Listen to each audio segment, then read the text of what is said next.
ಧರ್ಮಸ್ಥಳ ಗ್ರಾಮದಲ್ಲಿ ನಿಗೂಢ ಸಾವು ಆರೋಪಕ್ಕೆ ಸಂಬಂಧಪಟ್ಟಂತೆ ಘಟನಾ ಸ್ಥಳದಲ್ಲಿ ರಾಜ್ಯ ಗುಪ್ತಚರ ಇಲಾಖೆ ಕಣ್ಣಿಟ್ಟಿದೆ. ಬಹಳ ಇಂಪಾರ್ಟೆಂಟ್ ವಿಚಾರ ಇದು. ಇಲ್ಲೇನೋ ಬೆಳವಣಿಗೆ ಆಗ್ತಾ ಇದೆ. SIT ತಂಡ ಧರ್ಮಸ್ಥಳಕ್ಕೆ ಇನ್ನೂ ಯಾಕೆ ಬಂದಿಲ್ಲ, ಗ್ರಾಮಕ್ಕೆ ಯಾಕೇನೋ ತನಿಖೆ ಮಾಡ್ತಾ ಇಲ್ಲ ಅಂತ ಬಂದಾಗ ಅನೇಕರ ಕಳವಳಗಳೇನು ಅಂತ ಹೇಳಿದ್ರೆ, ಇಲ್ಲಿ ಸಾಕ್ಷ್ಯಗಳು ಅಂತ ಇದೆಯಲ್ಲ, ಎಲ್ಲೋ ಕೂತಿದ್ದೀನಿ ನಾನು ಅಂತ ಒಬ್ಬ ಹೇಳ್ತಾ ಇದ್ದಾನೆ. ನಿಜವೋ ಸುಳ್ಳೋ ನಮಗೆ ಗೊತ್ತಿಲ್ಲ.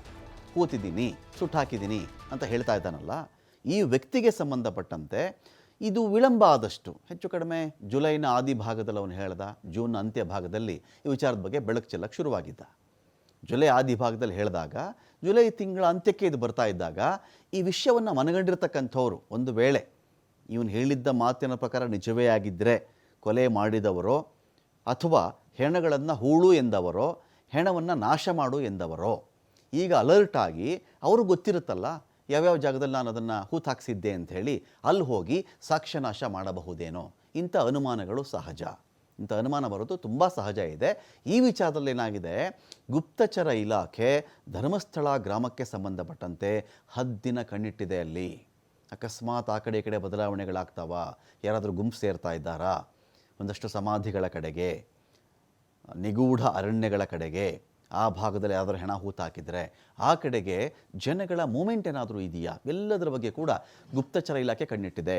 SIT ಬರಲಿಲ್ಲ, ಸಾಕ್ಷ್ಯನಾಶ ಆಗಿಬಿಡುತ್ತೆ ಅಂತ ಆತಂಕ ಇತ್ತಲ್ಲ, ಇದಕ್ಕೆ ಸಂಬಂಧಪಟ್ಟಂತೆ ಆ ಭಾಗದಲ್ಲಿ ಗುಪ್ತಚರ ಇಲಾಖೆ ಕಣ್ಣಿಟ್ಕೊಂಡು ಕಾಯ್ತಾ ಇದೆ. ಯಾವ ರೂಪದಲ್ಲಿ ಬೇಕಾದರೂ ಇರಬಹುದು ಅವರು.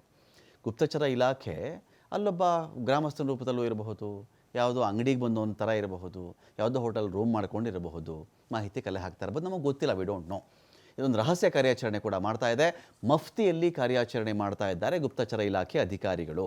ಯಾವುದೋ ಸಣ್ಣ ವ್ಯಾಪಾರಿ ರೂಪದಲ್ಲಿ ಇರಬಹುದಲ್ಲಿ, ಸ್ನಾನಘಟ್ಟದ ಬಳಿ ಇನ್ಯಾರೋ ಇರಬಹುದು, ಬೆಳ್ತಂಗಡಿ ಭಾಗದಲ್ಲಿ ಯಾರೋ ಇರಬಹುದಲ್ವಾ. ಮತ್ತು ಇನ್ನೊಂದು ಸೂಕ್ಷ್ಮಾಂಶ ಏನು ಅಂತ ಹೇಳಿದ್ರೆ, ಒಂದು ಹಂತಕ್ಕೆ ಗುಪ್ತಚರ ಇಲಾಖೆ ಬೇರೆ ಮೂಲಗಳಿಂದನೂ ಮಾಹಿತಿ ಸಂಗ್ರಹ ಮಾಡ್ಕೊಂಡಿರ್ತಾರೆ. ಏನಂತೆ ಇಲ್ಲಂತೆ ಈ ಥರ ಬಾಡಿಗಳಿದೆ ಅಂತ ಅವನು ಆರೋಪಿಸ್ತಾ ಇರೋದು.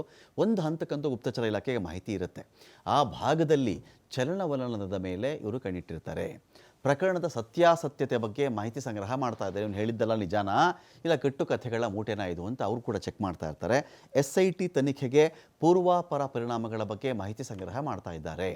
ಭದ್ರತೆ, ಕಾನೂನು ಸುವ್ಯವಸ್ಥೆ ದೃಷ್ಟಿಯಿಂದನೂ ಕೂಡ ಈ ಮಾಹಿತಿ ಸಂಗ್ರಹ ಮಹತ್ವವನ್ನು ಪಡೆದುಕೊಂಡಿದೆ. ಇಲ್ಲಿ ಕಾನೂನು ಸುವ್ಯವಸ್ಥೆಯ ಮೇಲೆ ಪರಿಣಾಮದ ಬಗ್ಗೆ, ಒಂದು ವೇಳೆ ಇಲ್ಲೇನಾದರೂ ಆ ಥರ ತನಿಖೆಗೆ ಎಂಟ್ರಿ ಆದಾಗ ಯಾರಾದರೂ ಸಿಕ್ಕಿಬಿದ್ದರೆ, ಅವನೇ ಹೇಳಿದಂತೆ ಒಂದಷ್ಟು ಹೆಣಗಳು, 100ಕ್ಕೆ ಮೇಲೆ ಹೆಣಗಳು ಹೂತಾಕಿದ್ದೀನಿ ಅಂತ ಅವನು ಹೇಳ್ತಾ ಇದ್ದಾನೆ. 100 ಇದೆಯೋ 10 ಇದೆಯೋ ಇಲ್ವೋ ನಮ್ಗೆ ಯಾರಿಗೂ ಗೊತ್ತಿಲ್ಲ. ಒಂದು ವೇಳೆ ಆ ಥರ ಹೆಣಗಳಿದ್ದಾಗ, ಆ ತನಿಖೆ ಶುರುವಾದಾಗ, ಅಸ್ಥಿಪಂಜರಗಳು ಸಿಕ್ಕಾಗ ಏನೇನು ಪರಿಣಾಮಗಳಾಗ್ತವೆ? ಇಲ್ಲಿ ಗಲಾಟೆ ಮಾಡ್ತಾರಾ, ಜೋರು ಪ್ರತಿಭಟನೆಗಳಾಗ್ತವ, ಆರೋಪಗಳು ಬರ್ತವ, ಬೇರೆ ರೀತಿಯಲ್ಲಿ ಸಾರ್ವಜನಿಕ ಸ್ವತ್ತು ನಾಶ ಮಾಡ್ತಕ್ಕಂಥ ಘಟನೆಗಳು ನಡೀತವ, ಆ ಒಂದು ವಿಚಾರ ಇದ್ದ, ಯಾರ್ದು ಕೂಟ ಇದೆಯಾ ಇಲ್ಲಿ, ಇವೆಲ್ಲವುಗಳ ಬಗ್ಗೆ ಕೂಡ ಒಂದು ಇನ್ ಡೆಪ್ತ್, ತುಂಬ ಆಳವಾಗಿರ್ತಕ್ಕಂಥ ಮಾಹಿತಿಗಳನ್ನು ಗುಪ್ತಚರ ಇಲಾಖೆ ಸಂಗ್ರಹ ಮಾಡ್ತಾ ಇದೆ.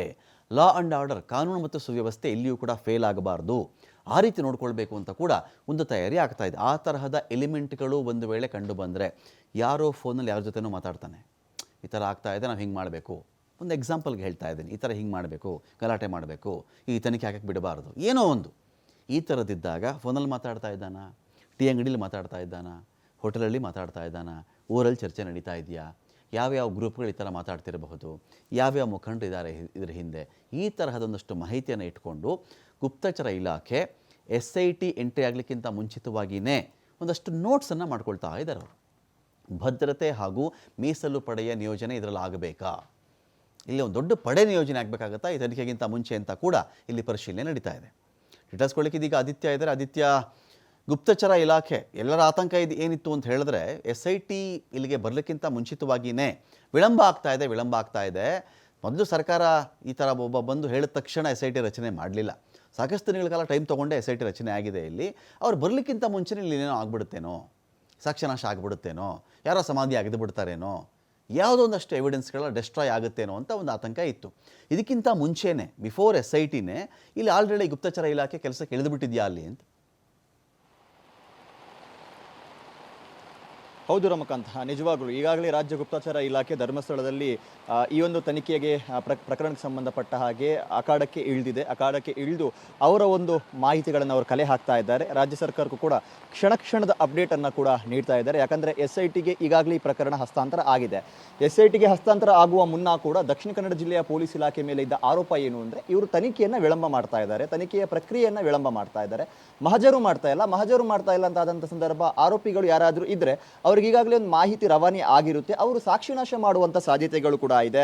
ಅಥವಾ ಧರ್ಮಸ್ಥಳ ಕಾಡಿಗೆ ಹೋಗಿ ಎಲ್ಲೋ ಒಂದು ಕಡೆ ಸಾಕ್ಷಿನಾಶವನ್ನು ಮಾಡ್ತಾರೆ, ಅಥವಾ ಈ ಥರ ತನಿಖೆಗೆ ಅದು ಒಂಥರ ಹಿಂದೇಟಾಗುತ್ತೆ ಅನ್ನುವಂಥ ರೀತಿಯ ಆರೋಪಗಳನ್ನೆಲ್ಲ ಮಾಡಿ SITಗೆ ಹೋದರು. SIT ಅಧಿಕಾರಿಗಳು ಈವರೆಗೂ ಕೂಡ ದಕ್ಷಿಣ ಕನ್ನಡ ಜಿಲ್ಲೆಗೆ ಭೇಟಿ ನೀಡಿಲ್ಲ. ಇವತ್ತು ಬೆಳ್ತಂಗಡಿಯ ಪೊಲೀಸ್ ಠಾಣೆಗೆ ಬಂದು ಅವ್ರ ಮಾಹಿತಿಯನ್ನು ಪಡೆದುಕೊಳ್ತಾರೆ ಮತ್ತು ನ್ಯಾಯಾಲಯದ ಮೂಲಕ ಅನಾಮಿಕನನ್ನು ಕೂಡ ವಶಕ್ಕೆ ಪಡಿತಾರೆ ಅನ್ನುವಂಥ ಮಾಹಿತಿ ಇದೆ. ಆ ಬಳಿಕ ತನಿಖೆ ಪೂರ್ಣ ಪ್ರಮಾಣದಲ್ಲಿ ಆರಂಭವಾಗುತ್ತೆ. ಆದರೆ ಈ ನಡುವೆ ಇಂಟೆಲಿಜೆನ್ಸ್ ತಮ್ಮ ಕೆಲಸವನ್ನು ಮಾಡ್ತಾ ಇದ್ದಾರೆ. ಅಂದರೆ ಒಂದು ಹಂತದಲ್ಲಿ SITಗೆ ಪೂರಕವಾದಂಥ ಒಂದು ವಾತಾವರಣ ಇಲ್ಲಿ ನಿರ್ಮಾಣ ಆಗಬೇಕು. ಯಾಕಂದರೆ ನಾಳೆ SIT ತನಿಖೆಯಲ್ಲಿ ಯಾವುದೇ ರೀತಿಯ ಒಂದು ಫಲಿತಾಂಶ ಬರ್ಬೋದು, ಆತ ಹೇಳಿರುವಂಥದ್ದು ಸತ್ಯನೂ ಆಗ್ಬೋದು, ಸುಳ್ಳು ಆಗ್ಬೋದು. ಎರಡಕ್ಕೂ ಕೂಡ ಎರಡು ಫಲಿತಾಂಶಕ್ಕೂ ಕೂಡ ಒಂದು ವ್ಯತಿರಿಕ್ತವಾಗಿರುವಂಥ ಪರಿಣಾಮಗಳು ಇಲ್ಲಿ ಇದ್ದೇ ಇದೆ. ಜನರ ಭಾವನೆಯನ್ನು ಕೆರಳಿಸುವಂಥ ಘಟನೆಗಳು ಕೂಡ ನಡೆಯುವಂಥ ಸಾಧ್ಯತೆ ಇದೆ.